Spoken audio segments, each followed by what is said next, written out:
The rain was soft and steady, falling in a rhythm that seemed to echo the emptiness Alexander Crane felt inside as he stepped into the hospital lobby, his shoes polished to a shine clicking sharply against the tiles. He looked out of place among the bright colors and cheerful paintings meant to comfort children. His suit was dark, his expression unreadable, and his mind was already racing with the thought of how quickly he could get this over with.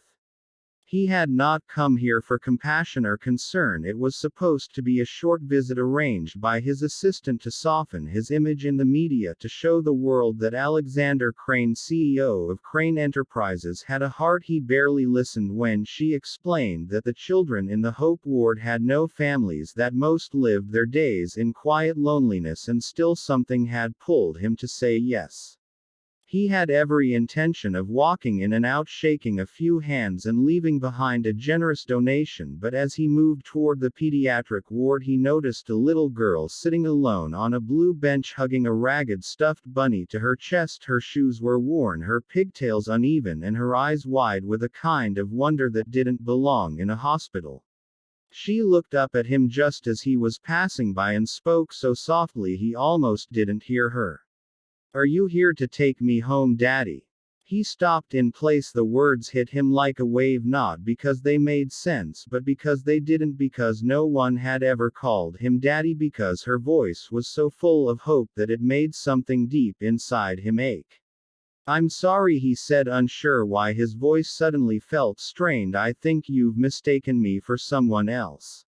She looked down at her bunny and nodded slowly. "I was just hoping that maybe today was the day Mama said one day he'd come and take me home." He felt the lump in his throat tighten and he knelt down, trying to make sense of what she had just said. "What's your name?" "Mia," she said, barely looking up. "I'm 6.5. Do you know your father's name?" She shook her head. "Mama never said. She just told me he didn't know about me, but maybe one day he would." "And where is your mother now?" Her face dropped and her fingers gripped the bunny tighter. "She went to heaven 3 weeks ago. Now I live here until they find someone who wants me, but I don't want to go with strangers." He stood up slowly, unable to tear his eyes away from her. This girl with her soft voice and searching eyes, she didn't look anything like him, and yet she felt familiar, like a memory he had forgotten. "Would you like to sit with me for a little while?" she asked, and he nodded, surprising himself again. They sat together and she talked mostly about her bunny, whose name was Buttons, and how he lost one of his ears. She said she liked drawing and coloring and she missed her mom a lot, but she tried not to cry in front of the nurses because it made them sad. He listened more than he spoke, something he was not used to, but something about her made it easy. Then a nurse approached and recognized him. "Mr. Crane, we didn't expect you so early," she said politely. "This is Mia Langley. She's been here since her mother passed. There's no family on record, no father listed. We're working on placing her in a home." He nodded slowly, eyes still on Mia as she started humming and braiding her bunny's one remaining ear. "Do you mind if I stay a bit longer?" "Of course not," she said. Mia could use the company. And so he stayed for an hour. Then too he watched her draw with crayons and tried to answer her endless questions about his watch, his tie, his shoes, and what CEOs did all day.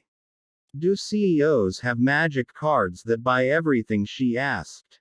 He laughed, probably more than he had in years, something like that. He came back the next day and then again the day after that. The visits became a routine. And every time she would greet him with a big smile, like he was already a part of her world. One afternoon she asked the question again, "Are you really not my daddy?" He looked at her, then looked away and said gently, "I don't think so, Mia. But if you were, would you want to be?"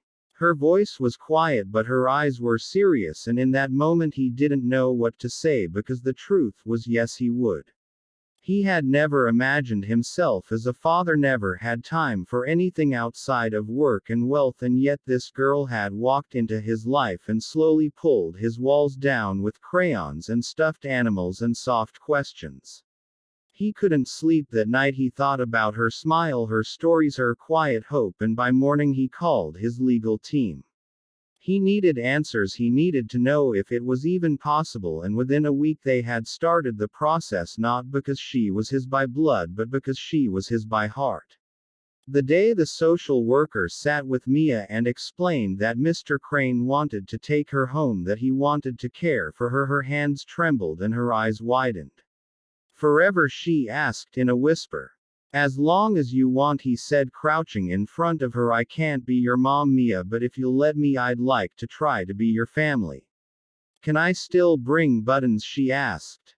Of course, he said, and that night she walked into his penthouse holding buttons and a small backpack and looked around like she had stepped into a castle. It's so quiet here, she said. It won't be for long, he replied. He tried to make dinner but ended up burning toast. She didn't mind, she said burnt toast just needed more jam. He read her a bedtime story and she insisted on 2 more, and when she finally fell asleep clutching buttons, he stood by the door and watched her breathe in and out, soft and steady like the rain that had brought her to him. The next weeks were full of firsts: her first day at her new school, her first drawing on his office wall, her first time calling him dad by accident and then not correcting it. He tried to keep up with board meetings and bedtime songs, mergers and macaroni. He learned how to braid hair, sort of, and how to build blanket forts and how to make up silly bedtime stories when she was too scared to sleep. One night she looked up at him while they were stargazing from the balcony and said softly, "Thank you." For what? For coming to take me home. He didn't speak, just pulled her close and nodded against her hair because he couldn't find the words to say what that moment meant to him. She wasn't just a child in need of a father, she had become his reason for waking up, his reason for trying to be more than just successful. She had given him something that money could never buy: a heart, a home, a second chance. And as the days turned into months and their life settled into a rhythm, he often thought back to that rainy day in the hospital lobby, the day a small voice stopped him in his tracks, the day he met his daughter, not by blood, not by plan, but by a miracle, wrapped in a bunny with one ear and eyes full of hope. "Are you here to take me home, Daddy?" "Yes, Mia," he whispered in his heart every time. "Yes, I am."